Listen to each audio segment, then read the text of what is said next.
अस्सलाम वालेकुम दोस्तों। आज हम सोल्व करने जा रहे हैं फर्स्ट ईयर फिज़िक्स का फर्स्ट ही चैप्टर है जिसका न्यूमेरिकल नंबर हमारे पास 6 है।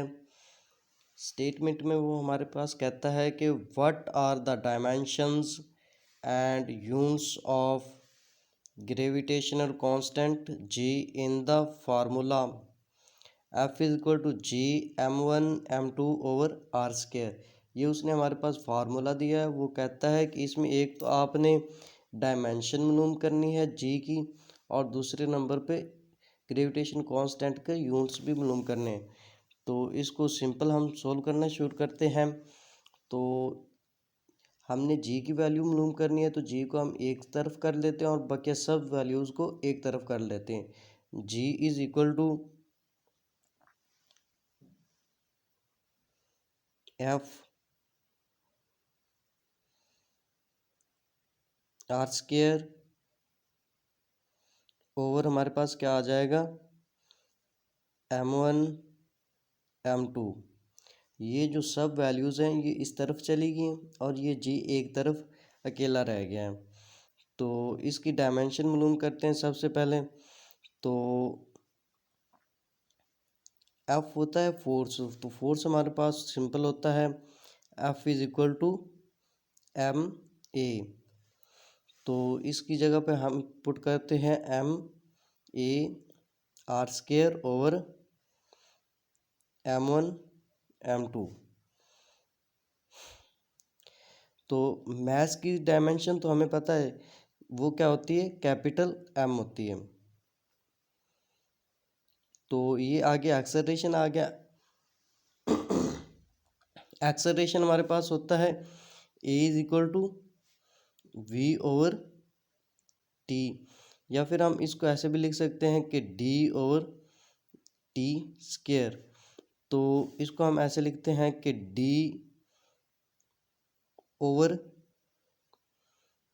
टी स्क्र, और साथ में ये हमारे पास आर स्क्र आ जाएगा, और नीचे इसके है m1 m2।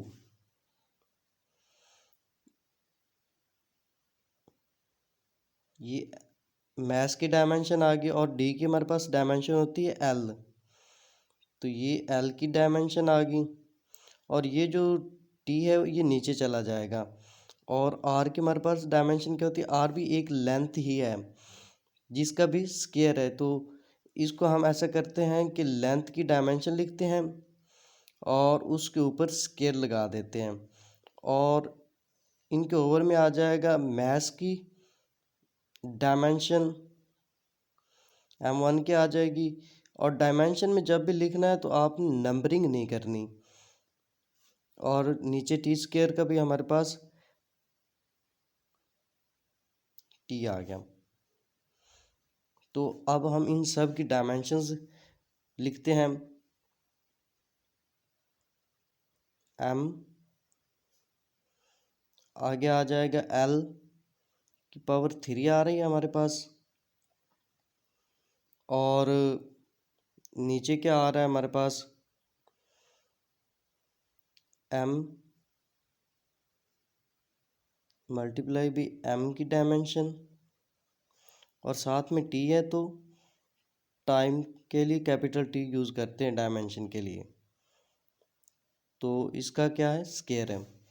इन सब वैल्यूज़ को हम ऊपर लेकर जाते हैं। एक m से तो एक m कैंसिल हो जाएगा, हमारे पास क्या बचेगा m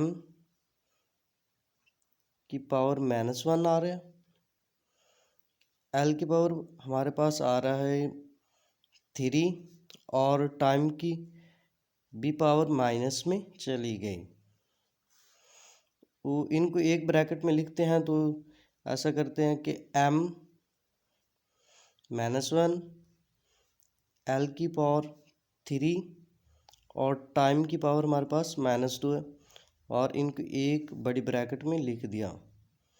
तो ये इसका सिंपल आंसर है, ये इसकी डायमेंशन है। बहुत ही आसान तरीका है इसका। तो इधर हम लिख देते हैं डायमेंशन।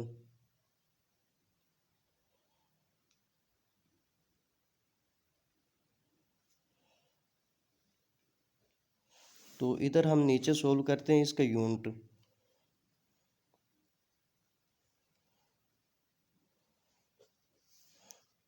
फार्मूला वही हमने यूज़ करना है, ये वाला यूनिट्स मालूम करने के लिए। तो इसमें वो क्या क्या आता है हमें, F is equal to G is equal to F R square over M1 M2। Force का यूनिट होता है हमारे पास न्यूटन, और आर लेंथ है तो लेंथ का यूनिट होता है मीटर, और इसका स्क्वायर है तो हम लिखेंगे मीटर स्क्वायर।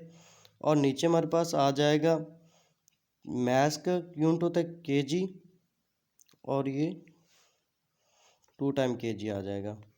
इधर हम लिखते हैं न्यूटन मीटर स्क्वायर, और ये हो जाएगा हमारे पास, इनका स्क्वायर आ जाएगा केजी स्क्वायर। तो इधर हम इनको साथ ही लिख लेते हैं, न्यूटन मीटर स्क्वायर, और केजी जब ऊपर जाएगा तो ये भी माइनस में हो जाएगा, और ये इसका यूनिट आ जाएगा हमारे पास।